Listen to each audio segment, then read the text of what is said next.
Hi Mark, I'm Christy42 and today I'm going to read Pam Wurhurst, How We Can Eat Our Landscapes, and I'm a junior in NTUE. The will to live life differently can start in some of the most unusual places. This is where I come from, Todmorden. It's a market town in the north of England. 15,000 people between Leeds and Manchester. Fairly normal market town. It used to look like this, and now it's more like this, with fruit and veg and herbs sprouting up all over the place.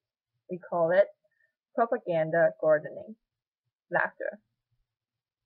Corner roll railway, station car park, front of a health center, people's front garden, and even in front of the police station. Laughter. We've got edible canal towpaths, and we've got sprouting cemeteries. The soil is extremely good. Laughter. We've even invented a new form of tourism. It's called vegetable tourism. And believe it or not, people come from all over the world to poke around in our raised beds, even when there's not much growing. Laughter. But it starts a conversation. Laughter. And we're not doing it because we're bored. Laughter. We're doing it because we want to start a revolution. We try to answer this simple question. Can you find a unifying language that cuts across age and income and culture that will help people themselves find a new way of living? See spaces around them differently, think about the resources they use differently, interact differently. Can we find that language? And then can we replicate those actions? And the answer would appear to be yes, and the language would appear to be food.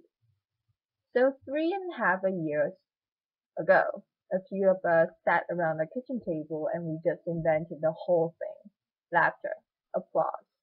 We came up with a really simple game plan that we put to a public meeting. We did not consult. We did not write a report. Enough of all that. Laughter. And we said to the public meeting in Todmorden, look, let's imagine that our town is focused on around three plates. A community plate, the way we live our everyday lives. A learning plate, what we teach our kids in school and what new skills we share amongst ourselves.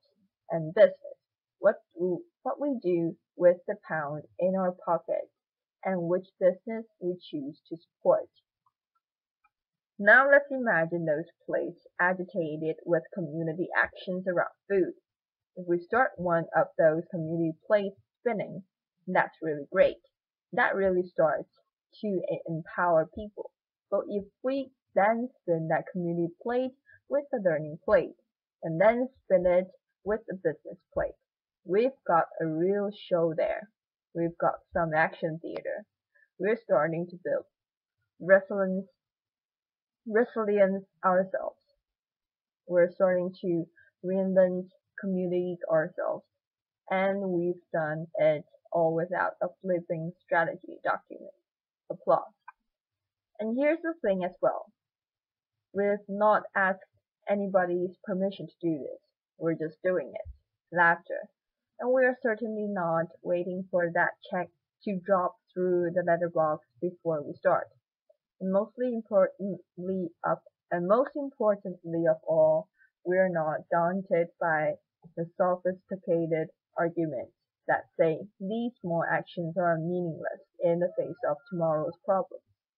Because I have seen the power of small actions, and it is awesome. So, back to the public meeting. Laughter. We put that proposition to the meeting. 2 seconds. And then the room exploded. I have never ever experienced anything like that in my life. And it's been the same in every single room. In every town that we've ever told our story. People are ready and respond to the story of food. They want positive actions they can engage in. And in their bones, They know it's time to take personal responsibility and invest in more kindness to each other and to the environment. And since we had that meeting 3.5 years ago, it's been a heck of a roller coaster.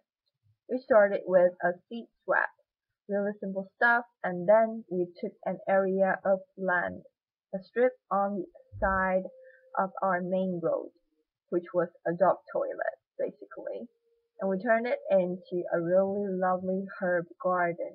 We took the corner of the car park in the station that you saw, and we made vegetable beds for everybody to share and pick from themselves. We went to the doctors. We've just had a £6 million health center built in Todmorden, and for some reason that I cannot comprehend, it has been surrounded by prickly plants. Laughter. So we went to the doctor and said, would you mind us taking them up? They said, absolutely fine, provided you get planning permission and you go do it in Latin and you do it in triplicate. So we did. Laughter. And now there are fruit trees and bushes and herbs and vegetables around that doctor's surgery. And there's been lots of other examples, like the corn that was in front of the police station and the old people's home that we've planted it with food that they can pick and grow. But it isn't just about growing, because we all are part of this jigsaw. It's about taking those artistic people in your community and doing some fabulous designs in those raised beds to explain to people what's growing there, because there's so many people that don't really recognize a vegetable unless it's in a bit of plastic with a bit of an instruction packet on the top. Laughter. So we have some people who design these things if it looks like this. Please don't pick it. But if it looks like this, help yourself. This is about sharing and investing in kindness. And for those people that don't want to either of those things, maybe they can cook. So we pick them seasonally and then we go on the street or in the pub or in the church or wherever people are living their lives. This is about us going to the people and saying, we are all part of the local food jigsaw. We are all part of a solution. And then, because we know we've got vegetable tourists and we love them to bits and they're absolutely fantastic, we thought, what could we do to give them an even better experience? So we invented, without asking of course, the incredible edible green root. And this is a root of exhibition gardens, an edible towpath, and bee-friendly sites, and a story pollinators, and it's a route that we designed that takes people through the whole of our town, past our cafes and our small shops, through our markets, not just to and fro from the supermarket. And we're hoping that in changing people's footfall around and our town, we're also changing their behavior. And then there's the second plate, learning plate. Well, we're in a partnership with a high school. We've created a company. We're designing and building an aquaponics unit in some land that was spare at the back of the high school, like you do. And now we're going to be growing fish and vegetables in an orchard with bees. And the kids are helping us build that. And the kids are on the board. And because the community was really keen on working with the high school is not now teaching agriculture, and because it's teaching agriculture, we started to think, how could we then get those kids that never had a qualification before in their lives but are really excited about growing? How can we give them some more experience? So we got some land that was donated by a local garden center. It was really quite muddy, but it in a truly incredible way, totally voluntary led. We have turned that into a market garden training center, and that is polytunnels and raised beds and all the things you need to get the soil under your fingers. And think maybe there's a job in this for me in the future. And because you were doing that, some local academics said, we could help design a commercial hort- horticulture course for you. There is not one that we know of. So they're doing that, and we're going to launch it later this year. And it's all an experiment, and it's all voluntary. And then there's the third place. Because if you walk through an edible landscape and if you are learning new skills, and if you start to get interested in what's growing seasonally, you might just want to spend more of your own money in support of local producers, not just veg, but meat and cheese and beer and whatever else it might be. But then, we're just a community group, we're just all volunteers. What could we actually do?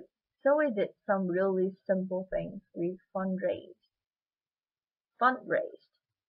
We got some blackboards. We put incredible edible on the top.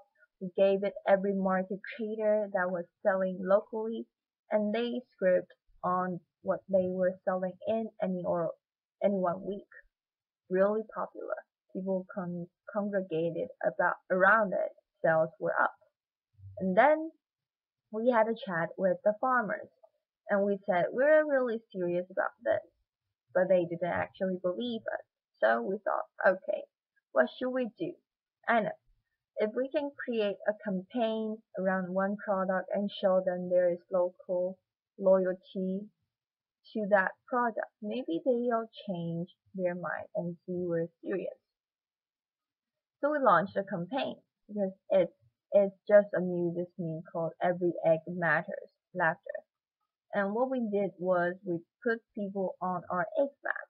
It's a stylized map of Throckmorton. Anybody that's selling their excess eggs the garden gate perfectly legally to their neighbors. We've stuck on there. We started with 4 and we've now got 64 on.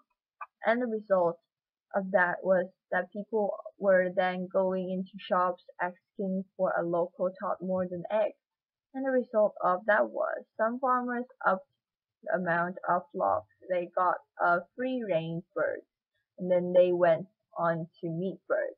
And although these are really, really small steps, that increasing local economic competence is starting to play out in a number of ways. And we now have farmers doing cheese and they've upped their flocks and rare breed pigs. They're doing pasties and pies and things that they would have never done before. We've got increasing market stalls selling local food. And in a survey that local students did for us, 49% of all food traders in that town said that their bottom line had increased because of what we're actually doing. And we're just volunteers, and it's only an experiment. Laughter. Now, none of this is rocket science. It certainly is not clever, and it is not original, but it is joined up, and it is inclusive. This is not a movement for those people that are going to sort themselves out anyway. This is a movement for everyone. We have a motto. If you eat, you're in. Laughter, applause. Across age, across income, across culture. It's been really quite a roller coaster experience, but going back to that first question that we asked, is it replicable? Yeah, this most certainly is replicable. More than 30 towns in England now are spinning the incredible edible plate, whichever way they want to do it, of their own volition. They're trying to make their own lives differently. And worldwide, we've got communities across America and Japan. It's incredible, isn't it? I mean, America and Japan and New Zealand. People after the earthquake in New Zealand visited us in order to incorporate some of this public spiritedness around local grown into the heart of Christchurch. And none of this takes more money and none of this demands a workery, but it does demand that you think things differently and you are prepared to bend budgets and work programs in order to create that supportive framework that communities can bounce off.